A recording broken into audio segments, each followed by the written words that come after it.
بالله من الشيطان الرجيم.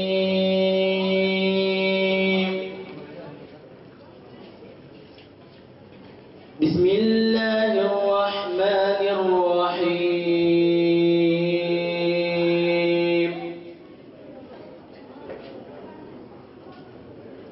ولا تقولوا لمن يقتل في سبيل الله أموات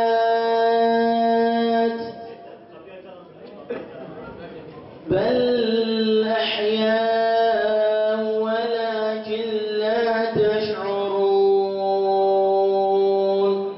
Hüdapar Millet Gençlik Kolları olarak şehitleri anma münasebetiyle düzenlemiş olduğumuz Şubat ayı Şehadet Ayı programına hepiniz hoş geldiniz, sefalar getirdiniz.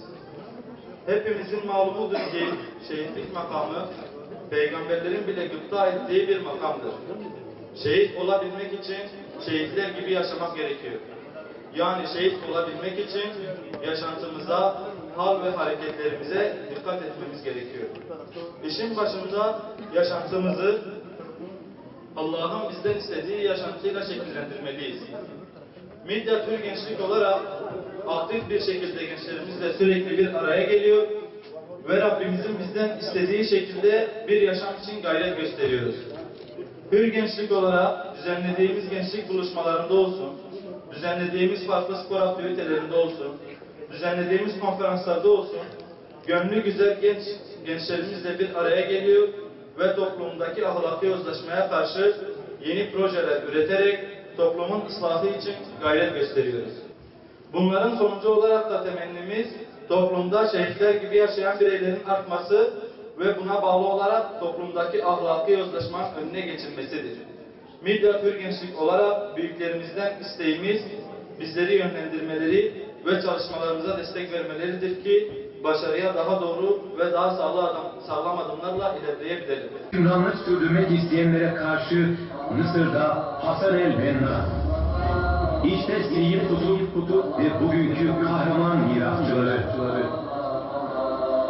أخي أنت حر وراء السدود أخي أنت حر بتلك القيود إذا كنت بالله مستعصما فماذا يضيرك كيد العبيد فماذا يضيرك كيد العبيد.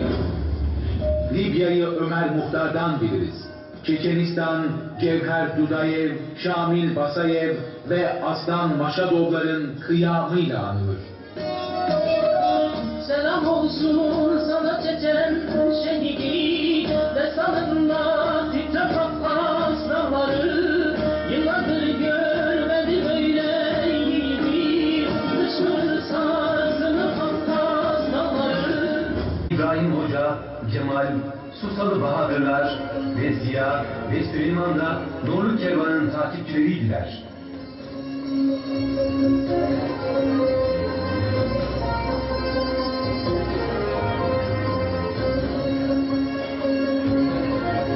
Ve şehadet, Doğu ve Güneydoğu halkına musallat olan Marksistlerin karşısında Hüseyin'i bir kıyam, Selahaddin'i bir duruş sergileyen Mustafa'ların yüz akı, Cemal yüzlü Ubedullah Durna'yı.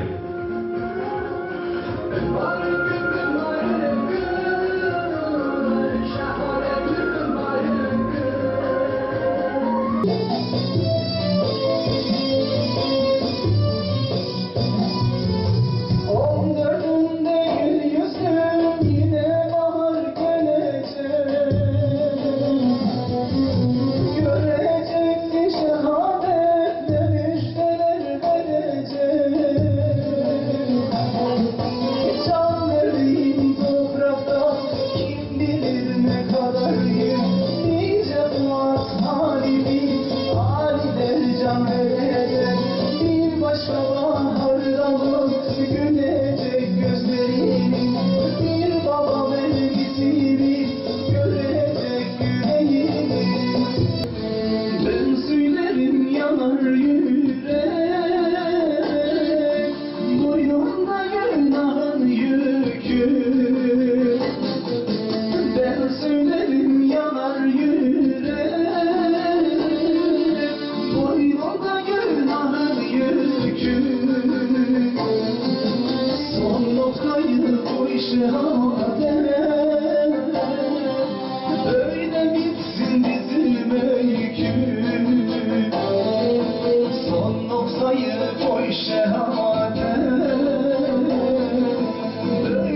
Şehitleri konuşmak elbet kolay değil. Çünkü onlar kan vermişler, can vermişler. Geriye acılı aileler bırakmışlar. Acılı eşler, çocuklar bırakmışlar. Öyküleri, hikayeleri çok ağır. O yüzden tabii ki onları konuşmak hep biraz abes. Çünkü sanki onlar iş yapıyor, ben ise sanki burada biraz lakırtı yapıyorum. Yani biraz öyle görüyorum. Bir yönüyle abes, bir yönüyle ağır. Fakat şehitleri Rabbimiz konuşuyor. Rabbimiz bahsediyor. Efendimiz, Peygamber Efendimiz sallallahu aleyhi ve sellem bahsediyor. Demek ki konuşmamız gerekiyor. Kal ki şehadetin konuşulmadığı bir coğrafyada inanın fikir ölür, ruh ölür, ilim, irfan ölür, cehalet dirilir.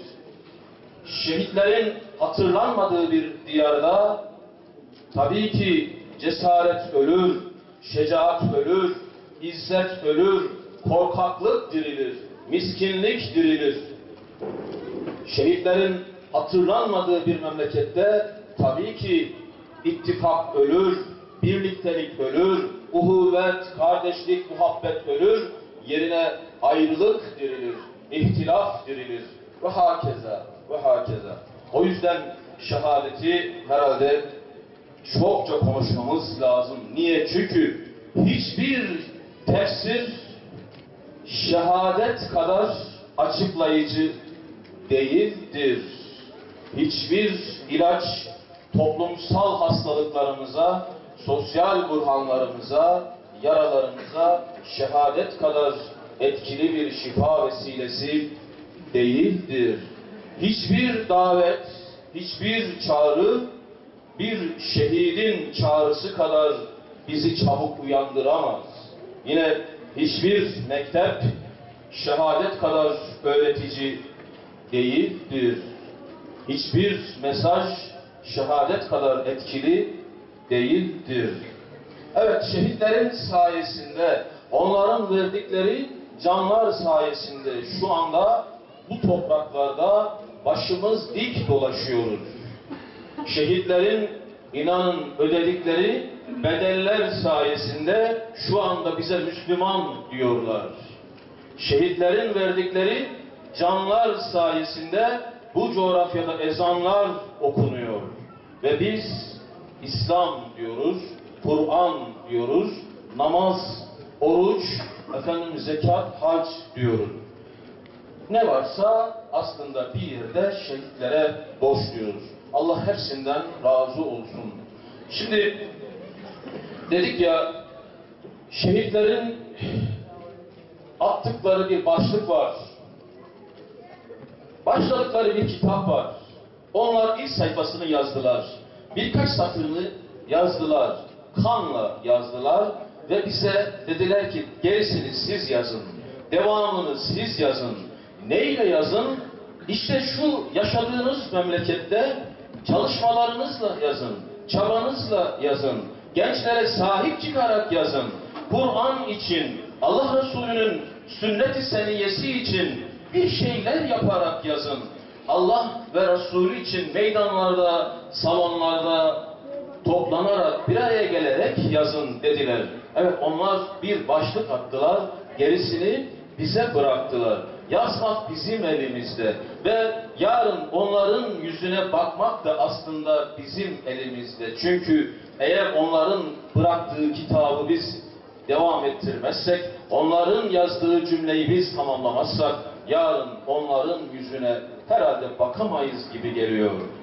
Yarın İskilipli Atıf hocaların, yarın Metin Yüksellerin, yarın o Mavi Marmara şehitlerinin, bu bölgedeki yüzlerce şehidin yüzüne nasıl bakacağız? Eğer onların yolunu sürdürmez isek, onların ahdine vefalı olmaz isek diyorum. O yüzden ağır bir emanet bıraktılar. Ağır bir emanet bıraktılar şehitler. Daha 3 gün önce Mısır'da 9 tane kardeşimizi şehit ettiler. Firavun, Sisi ve arkasındaki Amerikası, bilmem İngiliz'i filan filan. Ya buradan şöyle bir şey var aslında. Şehadeti konuşurken biz farkında olmadan muhabbeti konuşuyoruz. Aşkı konuşuyoruz da buna hangi vicdan dayanır? Peki biz şehitleri hatırlamazsak, şehadeti hatırlamazsak bu zalimlere karşı, onları şehit eden zalimlere karşı nasıl direneceğiz? Nasıl dik duracağız? Nasıl bir direniş şuuruna sahip olacağız? Evet, Sisiler nereden besleniyor dersek, o zalimler nereden besleniyor dersek, inanın bizim şehitleri unutmamızdan besleniyorlar. Bizim şehadeti unutmamızdan besleniyorlar. Bizim daha önceki Hasan el-Benna'ları, Seyyid Kutupları yeteri kadar konuşmayışımızdan, yeteri kadar hatırlamayışımızdan besleniyorlar. Ve bir gün Allahu Teala inşallah o zalimlerin belasını verecek ve onları da daha önceki firavunları boğduğu gibi Kızıldeniz'de veya çölde veya başka bir yerde boğacak. Ama şartı ne? Ama şartı bizim kendimize gelmemiz olsa gerek. Demek ki şehitler cennette Allah'tan bir şeyler istiyorlar, dua ediyorlar ve Allah onların duasını kabul ediyor. Peki bunu sadece Abdullah'tan mı anlıyoruz? Hayır. Günümüzde de anlıyoruz. Nasıl anlıyoruz? Ya şimdi şu coğrafya için söyleyelim yani. Şu coğrafya için söyleyelim. Mesela bizden önceki veya bugünlerde veya dün, bugün neyse canlarını veren şehit abilerimiz, kardeşlerimiz acaba şöyle dememişler mi? Cennette, Ya Rabbi biz senin dinin için bir şeyler yapmaya çalıştık. Koşturduk, elimizden geleni yaptık. Ama istedik ki biz Diyarbakır'ın, Mardin'in, Midyat'ın insanını meydanlarda toplayalım. Yüzlercesini, binlercesini meydanlarda toplayalım. Onlara Resulünün salavatlarını çektirelim. Onlara tekbirler getirtirelim. Onlara Allah Resulü'nün aşkından söz edelim. Biz bunu yapamadık. Bizden sonrakilere nasip et dememişler midir? Veya Ya Rabbi biz Midyat'ta evlerde bile zor bir araya geliyorduk. 3 kişi 5 kişi saklana bir araya geliyorduk. Ya Rabbi Midyat'taki kardeşlerimize şöyle salonlarda toplanmayı ve bu salonlarda bizleri hatırlamalarını nasip eyle dememişler midir? Demişlerdir. Veya Ya Rabbi biz istedik ki bir medresemiz olsun. Orada kızlarımız, evlatlarımız ders okusunlar. Senin kitabından, Habibinin sünnetinden ders yapsınlar. Bize bu nasip olmadı. Bizden sonrakilere nasip eyle. Midyat'ta şöyle güzel bir medresemiz olsun dememişler midir? Demişlerdir ya. Ya şehitler sürekli dua ediyorlar ya. Sürekli dua ediyorlar. Ve eminim şu anda Ya Rabbi şu Sisi'yi, diğer firavunları, Suriye'deki, Yemen'deki, Afganistan, nerede bir zulüm varsa oradaki zalimleri de kahru perişan eyle demiyorlar mı? Diyorlar. Allah da duaları inşallah kabul edendir. Kainat bir gibi süslenmiş, her tarafı bembeyaz eylemiş, siyah otlar sulara dizilmiş, ceylanıma saldırdılar bu gece, ceylanıma saldırdılar bu gece. Ya Rabbi senden sevgini, seni sevenlerin sevgisini ve sevgine ulaştıracak amelleri isteriz. Senin sevgini bize nefsimizden, ailemizden ve her şeyden daha sevimli eyle Ya Rabbi. Ey güçlü olan Rabbim, senin ayetlerini inkar edenler, senin peygamberini yalanlayıp halis kullarını haksız yere öldürenler hala yeryüzünde dolaşıyorlar. Müjdelediğin azabı onlara ulaştır Ya Rabbi. Şeref, sevgi, hürmet ve takdirle anılanlardan eyle. Ey hay ve kayyum olan Allah'ım, gözümüzü açıp kapayıncaya kadar bile bizleri nefsimizle baş başa bırakma. Ey dualarımıza icabet eden Allah'ım, ömrümüzü imanla ve şehadetle sonlandır. Şehadetle sonlandır. Şehadetle sonlandır. Amin. Amin.